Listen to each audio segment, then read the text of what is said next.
Your dog is barking, pulling, and not listening. It's really, really excessive, and we haven't slept for a few days. Have you tried everything you've been told to try? Treat training, maybe you even said no to your dog hundreds of times. Maybe you've tried hiring a dog trainer as well, watched many videos, even bought gadgets and tools. And yet, your dog is still doing the exact same thing. Here's what nobody is telling you. The behavior is not a problem. The behavior is a message. And until you understand what your dog is actually trying to tell you, nothing you try is going to work. So in this video, I'm going to show you a real discovery call I did with a dog owner recently. Her 6-month-old dog would not stop barking from the moment the front door opened every single morning. In just one morning, this dog went from non-stop barking to a total calm without a single treat or correction. And at the end of this video, I'm going to tell you how you can have the same conversation with me for free. So let's get started. A loving dog owner reached out to me a few days ago, and she has a coton de Tulier named Brian. 6 months old, full of confidence, full of energy, and completely in charge of the house. She described the barking to me on a call, and I want you to listen to this because I guarantee you, you're going to recognize something in what she says. But that's not the real problem at the moment. It's the barking, you know. It's really, really excessive, and we haven't slept for a few days because it's so hot. His barking's like really bad. So Barking at what? Yeah. Or how? Right. It starts first thing in the morning when I take him outside to go to the toilet. He's barking as soon as I open that front door. Bark, bark, bark, right? He barks at other dogs, and he pulls when he sees another dog. He goes crazy. But he's unfortunately he's got a lot of confidence. It's more excitement than anything, you know. He wants to play with every single dog. Right? Yeah. Right. So he barks at other dogs, and if he sees birds or if he hears a bird singing, right, he'll bark. Right. If he hears someone banging a hammer, he'll bark. If someone's pulls up in a car outside, it's just non-stop. And we've had so much advice. We've said no. We've gone. We've made like noises like or something. And I've even like picked him up, cuddled him, and like tried to calm him down. Like quiet, but nothing works. Nothing works. Nothing works.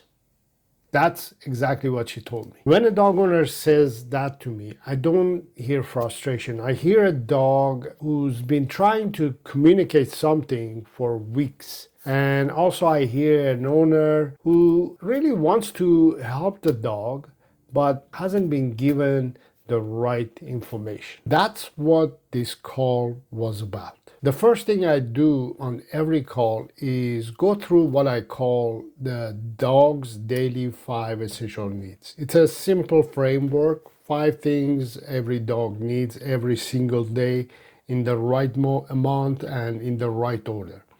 Exercise, training, socialization, care, and affection.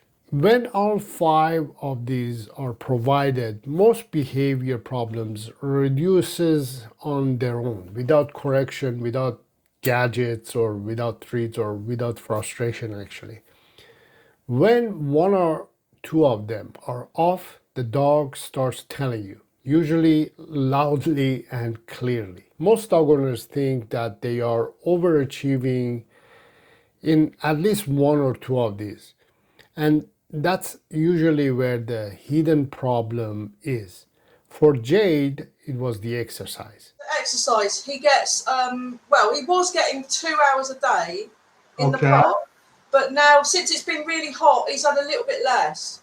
But I took him out for an hour and a half this morning with loads of other dogs, so he was off the lead, he was playing with the other dogs, Right, so that's his exercise. He gets enough exercise, yeah. Okay, So so I already see a problem there. 90 minutes to 2 hours outside every day. She said it with pride, but she thought she was doing everything right. She doesn't have a garden. She feels guilty about that. So she compensated with as much as outdoor time as possible. But here's what actually is happening. Too much unstructured stimulation, especially for a young, confident, high energy dog, keeps their stress engine running at 100 miles per hour. So they literally can't find that off switch when they get back home. The barking wasn't a behavior problem, it was the result of a dog who was overstimulated, understructured, and trying to tell his owner something. Then we got to the part of the conversation that I want every dog owner watching this to hear, because this is the one thing that most dog trainers don't talk about. We found the first mistake in her exercise routine, right? But the real breakthrough happened 5 minutes later when we start talking about how she loves her dog. And it's exactly opposite of what you expect. I'm always cuddling him because he's so adorable. Yes. I love him so much. I just Yeah. cuddle him all the time. I kiss him. Yeah, all the time. So there's Okay. nothing. And I've even like picked him up, cuddled him, and like tried to calm him down. Like quiet, but nothing works. Nothing Right. works. I want to be completely clear about something here. I'm not saying love your dog less. I'm not saying to stop cuddling your dog. I'm not saying don't spoil your dog. What I'm saying is the order, routine, and structure matters. When she picked Brian up and cuddled him because he was barking, she thought she was calming him down. But from Brian's perspective, that cuddle was information. It was teaching him that that anxious, stressed, overstimulated state of mind that he was in, that's the one that gets rewarded. That state of mind gets rewarded by loving and praising and petting and sharing affection with the dog. She wasn't calming him down. She was confirming to him that this is the behavior I want from you. The morning after our call, she did her first training session with Brian. No treats, no corrections, and no new equipment. She noticed that Brian loves stealing paper towels when she's cleaning up after him. So she used that sheet of paper towel as his reward for every successful sit and stay. So she found out about this just by watching Brian, watching her dog. And here's what she wrote to me the next day. I did some training with Brian this morning, but for a reward, I tried something different.